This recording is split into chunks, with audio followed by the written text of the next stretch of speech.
I just would like to name a few things that I think the CPC does that work very well. First of all, what impresses me when I read about China and China's modern history is that the revolution occurred at the end of a very long period of struggle, several decades long, during which the Communist Party learned how to essentially gain the trust of people and to retain the trust of people, etc. So I think that was very important.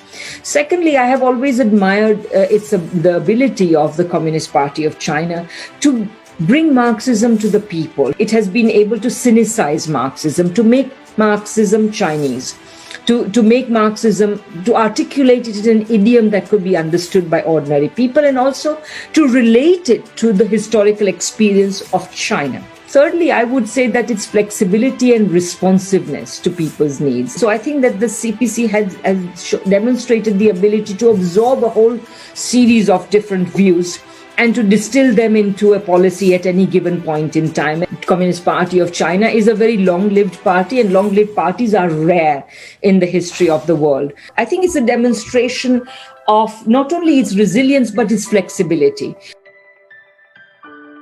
It takes the following form: that China is a big growing economy, and partnering with China will be very good and very important for the future, whether of, some European country or some African country or some Latin American country, etc. That in order to benefit most from partnering with China, you also have to treat China as a model, especially at a time when capitalism's ability to solve the problems of production, to generate growth. I don't mean by growth, non-sustainable growth. I mean growth that is compatible with a sustainable, ecologically sustainable planet and so on.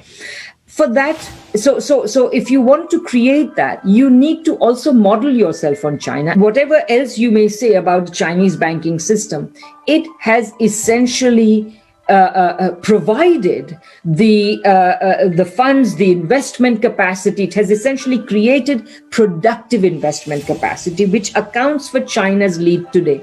What is the Western financial system doing? Engaging in short-term, speculative, predatory lending, which does not, unproductive lending, which does not increase the productive capacity of society, but it is parasitical upon the existing incomes. Wherever they may come from, it does not care. China was able to essentially pursue a strategy of suppressing COVID, so that Chinese society and economy can now go on more or less as before, but of course with some caution about new outbreaks. But every time there is a new outbreak, resources are invested there, it is contained, and life can go back to normal.